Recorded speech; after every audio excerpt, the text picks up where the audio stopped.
with you for episode number 3 for What's Good in the Neighborhood. This is my show where I go around talking to different people, not only in the real estate industry, but in the business world. Just want to bring you some different resources and different folks out here that are making some things happen in the world of business, and also that can be potential resources for you when you're trying to get out here and do some different things. Today, the day after, we just heard about Kobe Bryant yesterday, and that was definitely something I think hit home for a lot of folks, especially for me in our age group.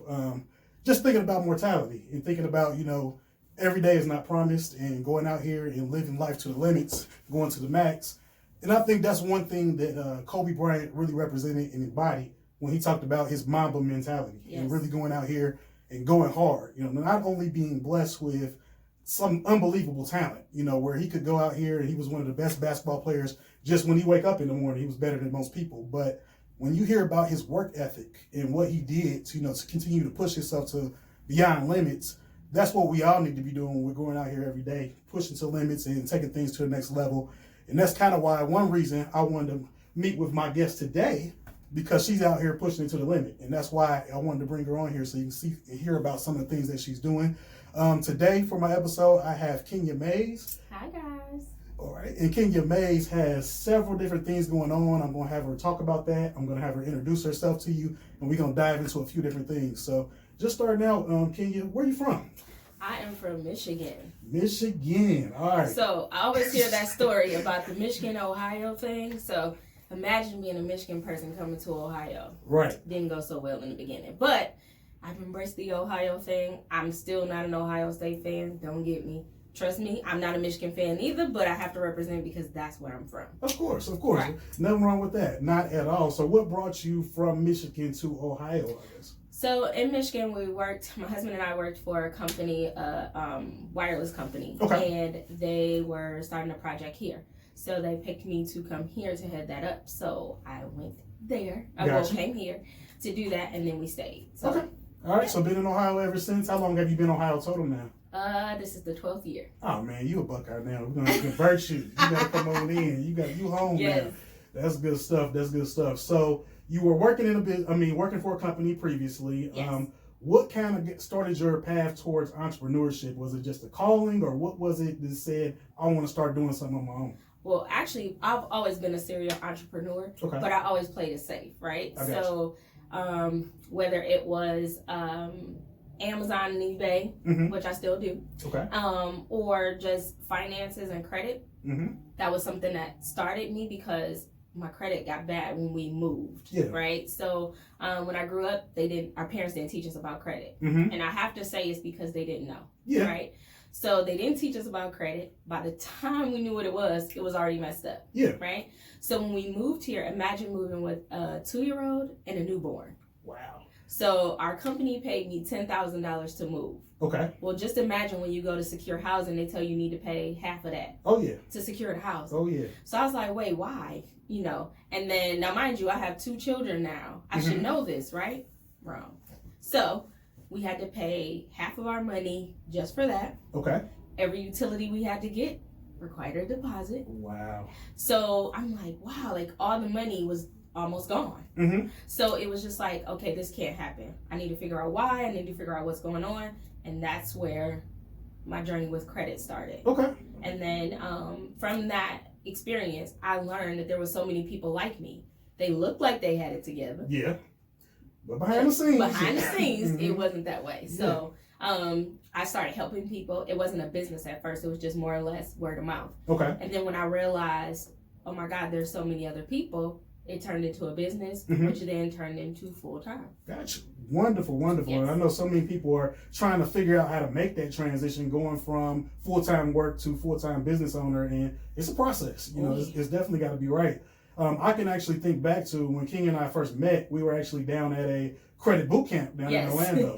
So we're trying to learn the business and learn the ins and outs and everything. And, we're both, we lived in Ohio, but I had never met her before that. And I'm just standing in line, turned around, we started talking. I'm like, where are you from? She's like, oh, Ohio. I'm like, okay, I'm from Ohio. Where are you from? Yeah. I'm like, I'm in Columbus. So it's just funny. You go all the way to Orlando to run into somebody that lives probably 20 minutes from you. Exactly. It's amazing how that works.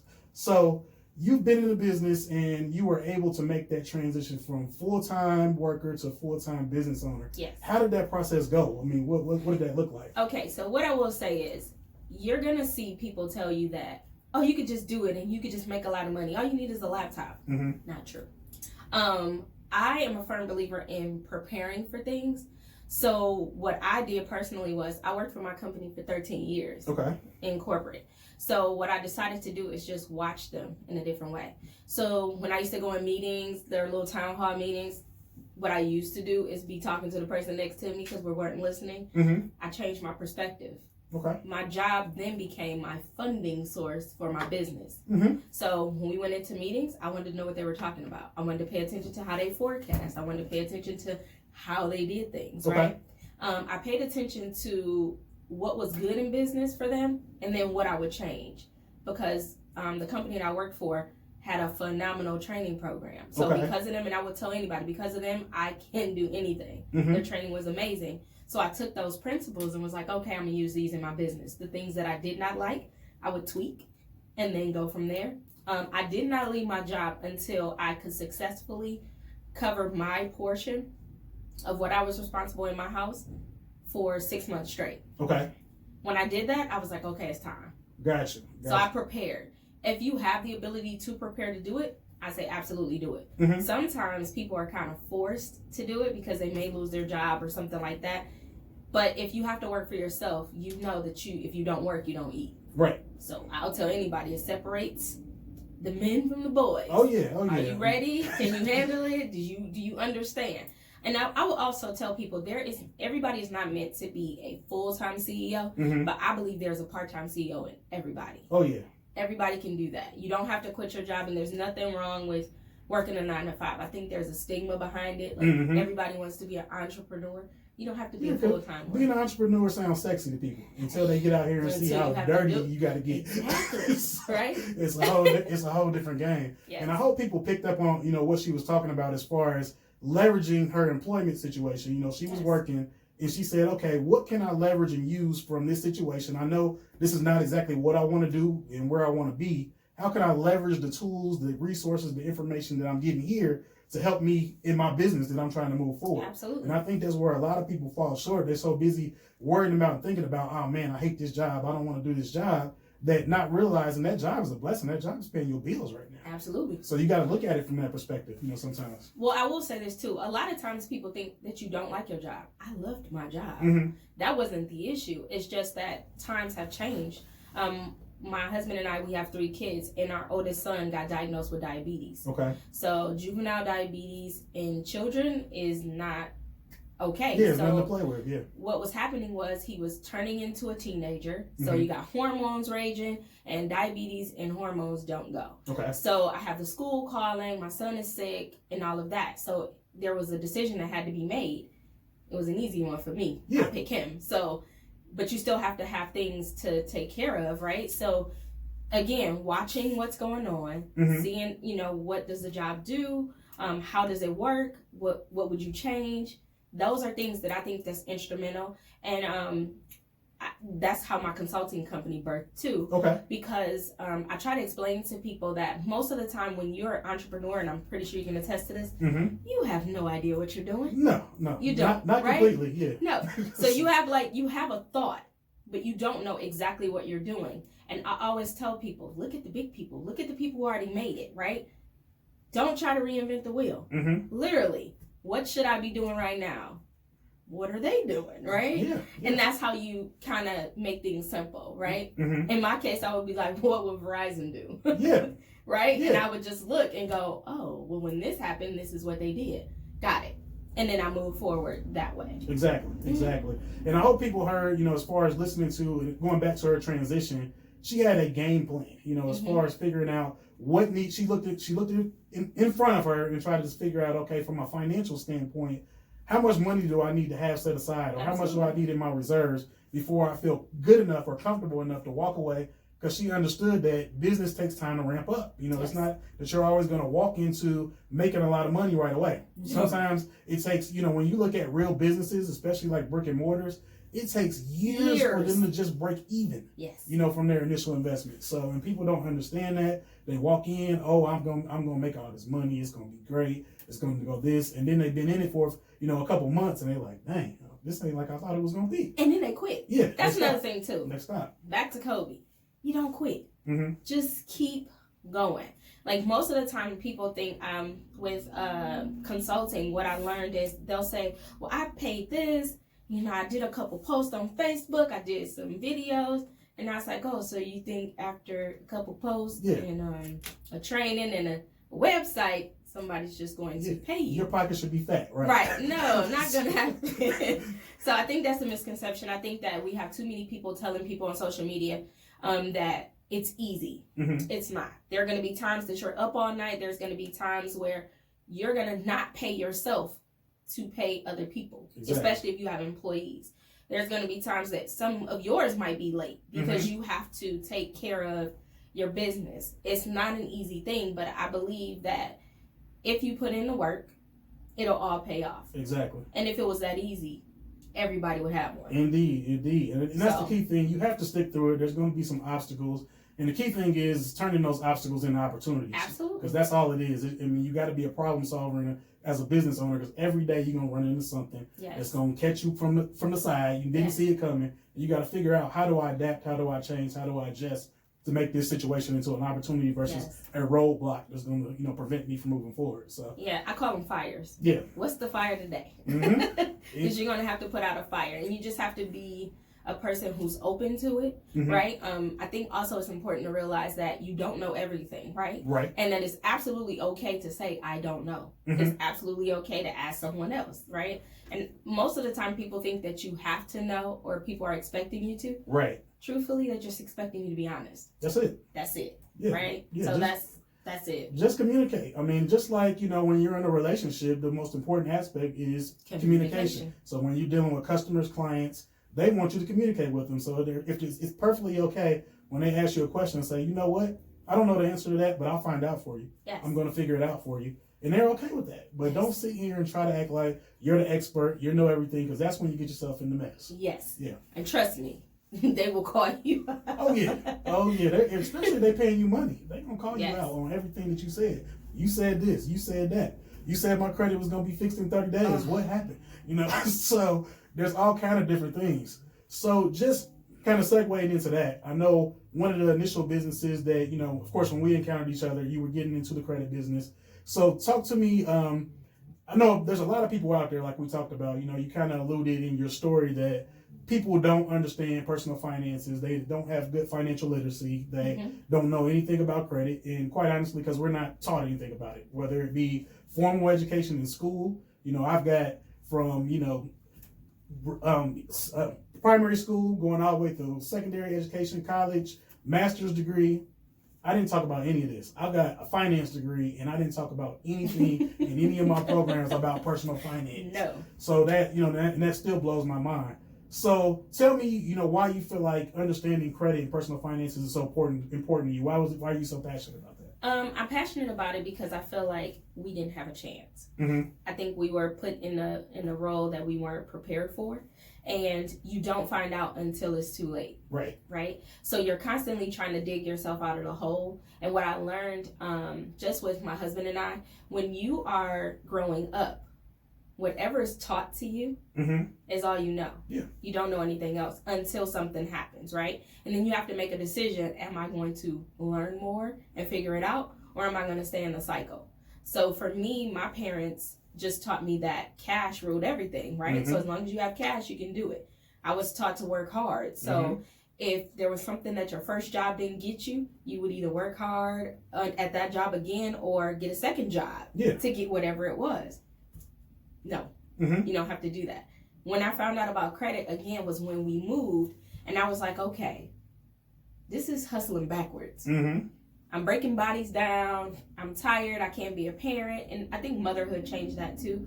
Because when you're young and you don't have any children, you can work as much as you want and it's not affecting anybody else. But when you have children, it's like, okay, I can't be a mom. Right. I'm missing out on too much. How can I work smarter, not harder? How can I still do the work, make the money, and still be a parent? So that was a big thing for me.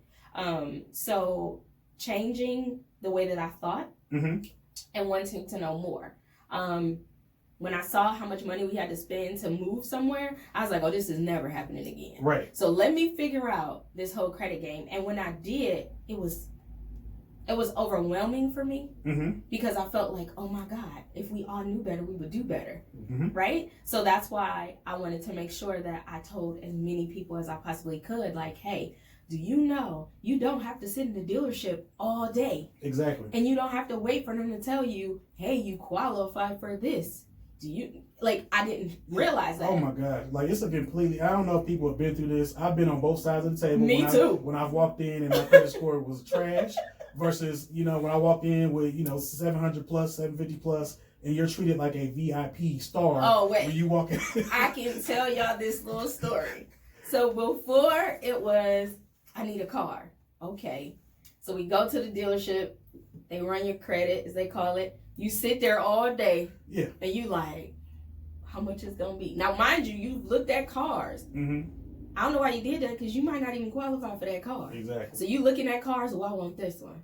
So then they come back to the table like, listen, you're approved, but you got to give us $5,000 down. Yeah. All these stipulations. And you have to only get this car, and we need 10 references, and we need all this stuff. Yeah. And you're like, what? And then you do it because you're in a situation where you're kind of forced, right? So people they go ahead and take the deal. Let me tell you the difference. Credit is good. I walked in with a check from my credit union. I said, I want this car. I want it for this much. I was in there all of 10 to 15 minutes. Yeah. And I left with a check. Yeah. Okay? I left with a check. One more time. I left with a check. I put that check in the bank. I hope y'all caught that. Y'all listen. I put that check in the bank, put the car payment on auto pay, and I didn't have a car payment for 8 months. I used the bank's money to pay them. Yeah. Do y'all see the difference? Like, that was mind-boggling for me. I was like, man. Oh, and they talk to you different. Oh, it's a completely different game, man. It's yes, sir, Mr. Mrs. Right. It's completely different. Is there anything else we can get you? Right. We'll give you free oil changes for a year. Yeah, whatever you need. Whatever you need. When you go in there with bad credit, like you said, you in there all day, they're going to take you all the way to the back of the lot in the corner. You can choose that one or that one. Which one you want. Exactly. So it just limits your options when you don't have your finances in order. Yes. And, people need to understand that credit is nothing more than a tool. I mean, I still cringe when I run into people and they tell me, oh, I just use cash, man. Credit is this, credit is that. Like, it's because of their experiences and their mindset, like you talked about. They just don't understand how credit should properly be used to put them in a better position. So when you're working with your clients and, trying to get them on that path, what kind of things do you do to try to help change that mindset, I guess, because a lot of people struggle with that? When it comes to the mindset, one of the things that I realize is I like to use real life examples, my personal examples, because it's important to me that you understand that where you are, I have been, right? I think that's important. Most people, what I've learned is they don't feel worthy to have it. I don't think I'm supposed to have it. So then in my mind, if I don't, it's not a big deal. Right. But if they get a taste of it, right? Then it's like, wait, I can do what again? Yeah. That part. So I always want to make sure that they understand that it is an option. You are worthy of having it. I'm going to show you how, but then I'm also going to show you how to maintain it. Okay. Because I'll tell my personal story. I fixed my husband in my credit, which, truth, I messed up his. Okay. I got you. So usually with the men, it's not all men, but usually with the men, it's the woman who messed it up because they're not thinking about it. They doing cash transactions. So I fixed mine and his, and then I didn't realize you needed a budget. This was a lesson. Very important. Very important. I didn't know budget was a bad word. Okay. I didn't know what it was. I just figured that once they approved me, then that must mean I can afford it. Wrong. So I messed my credit up twice. Okay. The second time I realized it was like, okay, you got it together. Now you need to budget. What is the difference between a need and a want? So with my clients, I teach them that. What are your needs and what are your wants? Because if you go off what you want all the time, then you're not going to have the credit that you need when it's time. Right? So, and then I try to break the thought process of people who think that I already have a house, I already have a car, I already have a job. Well, here's the truth. I have a best friend who worked for a company for 13 years. She got a severance package. She didn't expect that. Right? Yeah. So she's no longer with that company that she put all her blood, sweat, and tears in. They downsized, right? So she would have to go apply for another job. And in order for her to get the same amount of money and or more, they have to run your credit. Oh, yeah. Most people don't know that. Then when it comes to your home, okay, most people are renting. What if the landlord decides to sell the property and now you have to go somewhere else? Credit is a factor because you have to literally go in and apply. For sure. When it comes to your car, you might have a car that's paid off. That's fine. But if you get into an accident, it gets stolen, guess what? You have to start all over. Can you go get it? So it's just a mentality of just understanding that it's better to have it and not need it than need it and not have it. Exactly. And people don't understand. I mean, it's almost, well, I won't say almost, it is worse not having any credit than it is having bad credit, because they have absolutely nothing to go off of, nothing to look at to even judge you. So you can do really nothing with no credit. You got to use it. You got to get out here and actually put some history out there so they know what they're dealing with when you go in and try to leverage that credit in that situation. So, of course, I work with a lot of people who are looking to buy homes. And, you know, I run into people that are first-time home buyers or looking to become first-time home buyers. What do you think are some of the key things that, you know, say somebody just looking to own a home in the next 6 months? What are the key things they should be doing to kind of get their credit, you know, kind of get their credit a tune-up, just to make sure they're going in the right place, going in the right direction, I guess? So. Well, first thing I would say is this. Don't use your credit cards. So if you have them, don't overspend because your utilization is very important. Secondly, I would say don't go apply for anything. If you apply for a car, you're probably going to live in the car. Yes, right? The most important thing that I could personally say is have a realistic expectation, right? So I'm really big on analogies. And what I would tell people is this. Most people want a house that's at least $100,000. Think about it from the aspect of you want a bank to give you a loan for $100,000, but you can't pay a $25 payment on a credit card. Right. Why would I give you $100,000 when you can't pay $25 on a $300 credit card? Right. Or you have a $10,000 car that you have a $250 payment on that you don't pay on time. Why in the world would they do that? You wouldn't even do it, right? So those are the things that kind of, to me, are the most important. Just being realistic.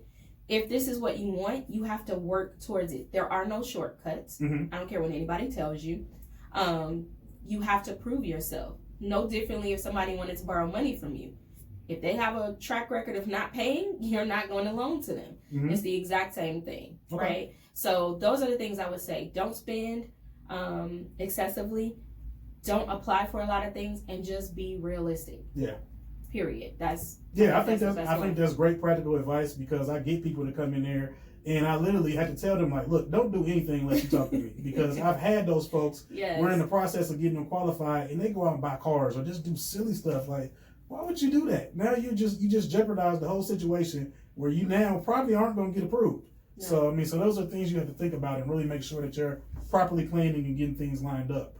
So along that same lines, you know, if I'm that person that, you know, has made credit mistakes, like you said, you had to actually go through and fix your credit and your husband's credit before you've helped other clients, you know, and a lot of people are skeptical when they hear the word credit repair. Like, is that a real thing? You know, what does that mean when you say credit repair? What does that process look like for somebody who may have had some blemishes and now they're trying to clean it up? So I will say this, credit repair is something that people frown upon because there's so many people that are doing it fraudulently. But I restore your score, right? So what I want people to realize is it's not just you need a 700 credit score. Because there are people walking around with a 700 credit score that can't get approved for a house. It's basically your overall picture, right?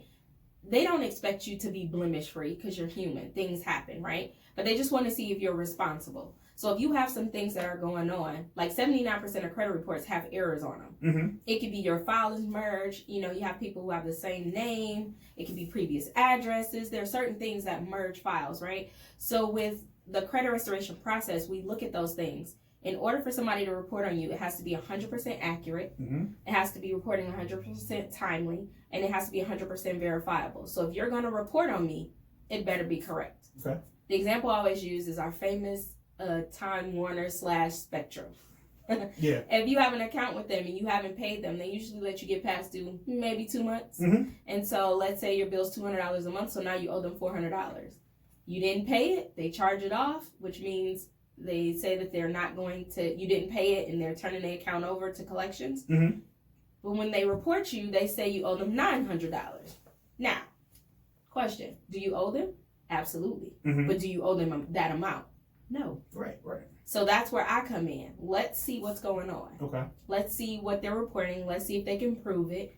And if not, then I'm going to use the laws to get that actual account removed because it's not reporting correctly. Right. However, that does not mean you don't owe Time Warner / Spectrum. And that's where people get mixed up. I hope you guys caught that. It doesn't mean that you don't necessarily don't owe the debt anymore. No. It just means that it was reporting incorrectly. Yes. So that's what people miss up. You're basically leveraging these laws that were put in place to protect you as a consumer. Because if they're going to report it, they do have the right to report it, but it has to be right. It has to be right. So, and I always tell people too, like, it's kind of like your kid with a report card, right? If you're getting progress reports for your kid every week and the progress reports are showing that they're doing well, and then when the actual report card comes out and they have an F, we have a problem because you told me it was this, right? So that's what you're doing. It's just a tune-up of your credit. Like, what's going on? What are you reporting? What are you saying about me? Is it right? Is it wrong? Most people, my clients, I tell them, I'm going to help you get to your credit to a point where you can qualify for something. Use the approval to get the money to pay the people that you owe. Problem is, most people don't do that. Right. Right? And then a lot of people think that the process is fast. If you've had bad credit for years, it's not going to be fixed in 6 months. That's not the only thing possible. the only thing that comes fast with credit is you can mess it up quickly. You can do that. Miss one payment. Miss one payment. Right, yes. You can blow it. But it does take time to build back up, and that's what people don't get. They're expecting, they're coming in, oh, I need to buy this car. I need you to fix my credit in 30 days. And it's just not realistic. It's not going to happen that way. Like, you've had this score for months and months and months, sometimes years, and now you want overnight results, and it just doesn't happen like that. You've got to put in time, effort, and it's not only that, okay, Kenya's gonna, do all the work. No, it's a team effort. Team effort, right? Yeah. So there's some things that I'm gonna have to do, and there's some things that I'm gonna expect of you. And while you're in the program, you're gonna learn how to build your credit. We're gonna talk about your budget to make sure that you don't get back in the same situation. Another thing is we partner with people like you to make sure, like, hey, once you're at this step, I'm gonna send you over here, so he's gonna take care of you. That way, there's people that we trust, and you don't have to worry about somebody taking advantage of you, which I think is very important. Again, expectations. We're going to tell you up front. If you're looking for a quick fix, if you're looking for somebody to do something illegal, we're not the person. Exactly. It's not going to happen. And if you hear somebody tell you that they could do it in that amount of time, if it sounds too good to be true, you know probably is. You know what it is. Right. Exactly. So so just moving forward now, I know you're doing other things. I know you had the credit business. Now you've gotten involved in some other things. You're doing some consulting and other pieces. Tell us what you're doing with the consulting now. So with consulting, I have a lot of business owners who want to break out. And again, like I said before, there's a part-time CEO in everybody. So I help you bring that dream into fruition. I'm going to help you get it set up. I'm going to help you come up with ways to scale it, right? And then I'm also going to show you the real behind being an entrepreneur. I always want to set that expectation because I think, like I said before, it's not clear, right? Not at all. You see the glitz, the glamour, but you don't see the story that's behind it. So I want you to know that you're going to work late. You're going to work early. You're not going to get sleep. You're going to spend a lot of money, but it's going to be worth it in the end. And sometimes, this is another thing that I think is important. There's going to be times where you feel like I spent this money and I shouldn't have, right? Or it wasn't time. I kind of guide you, right? So, people run and get trainings and do things out of order, and not necessarily that they shouldn't have done it. It's just that wasn't the time. You didn't follow the steps. And then I have to explain to people about the mindset. If your company requires a website, which most of them do, spend the money on the website. Why, if you don't want to spend the money on the website to take the payment, why would you think somebody would pay you? Exactly. Right? So it's all the thought process. It's not easy, right? but it doesn't necessarily have to be as hard if you have somebody to guide you to do it. Okay. So that's what I do. And that makes sense. And I think a lot of people, it's like so many things in life we'll go out and try to do. Like we want to lose weight, we want to, do that. We'll go get a coach, go get somebody to guide us, or we'll go get a personal trainer. Why wouldn't you do that for a business? You're trying, this is something new for you. Absolutely. So why wouldn't you want somebody to kind of help, walk you through step by step? So they're not going to make it perfect for you. You're still going to make mistakes. It's still your business. But they can help ease some of that pain that you may not. They can help you kind of avoid some of the traps and pitfalls that you may run into, as far as going down that process. Absolutely. Now, in addition to that, I know Kenya now, she's doing different things. She's speaking across the country. Yes. All kind of different things. What kind of events and things you got coming up? So next month I will be in Vegas. I am doing a marketing event. So speaking at a marketing event, I'm actually talking to them about workflows and automation. Okay. What most people don't understand is if your back office is not together, your whole business can fail. With any business that you have, there needs to be a workflow. Every client needs to go through the same thing. They need to have the same experience, right? I always tell my clients, you're $1 million company. You just haven't made the $1 million yet. What you don't want to do is you're one relationship away from your company blowing up.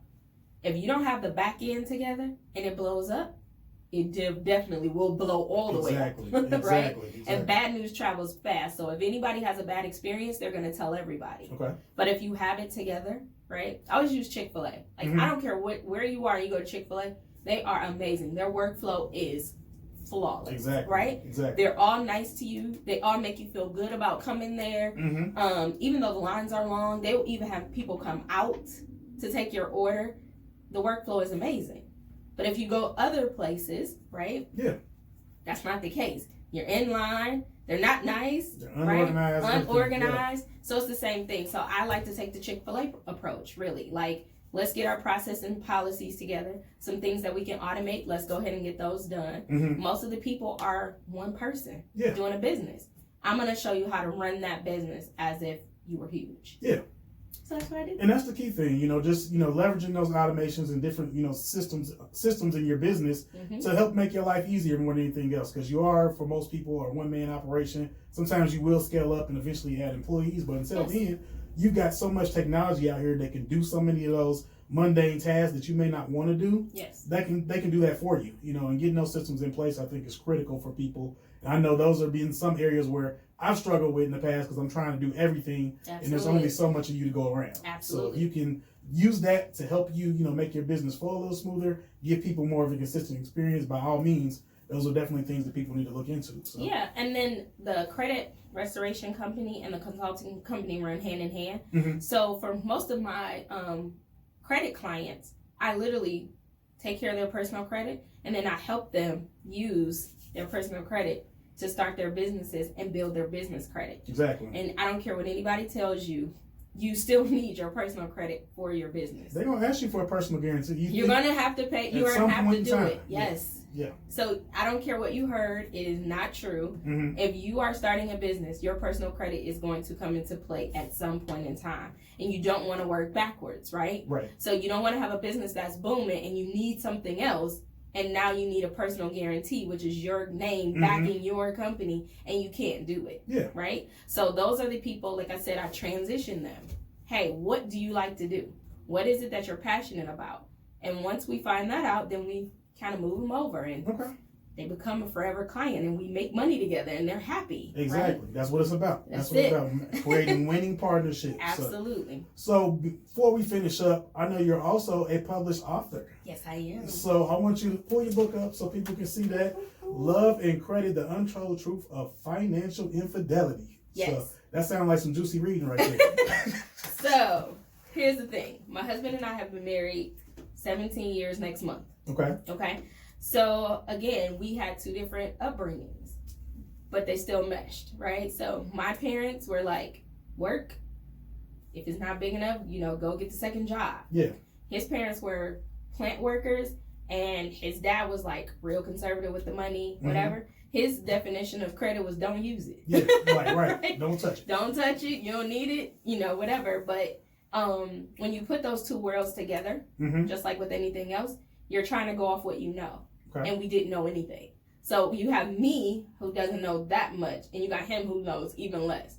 So I messed up mine, I messed up his, and now we're trying to figure it out. So in the book, I tell you, when you get married, people don't tell you about that part. Right. You don't know if you're marriage material until things happen. Mm-hmm. And usually those things are finances. Oh, yeah. Okay? Oh, yeah. So most couples break up because of finances, right? And it's usually because you're not taught. Mm-hmm. So funny. I made up a couple different things that I feel happens when there's financial infidelity. Okay. So you're either a cheater. Mm-hmm. That's usually the person that doesn't tell anybody about the money. So they have the money, they know what's going on, but the other person has no clue. Yeah, they got it stashed over there. You go. Okay. Then there's the narcissist. That's the person who's pretending everything's okay, right? But they're like one paycheck away from everything blowing crashing. up. Yeah. So they want to look like they have money or have it together, but they really don't. Mm-hmm. Then you have the manipulator. That's the person who goes to the pump 2 days before their check comes.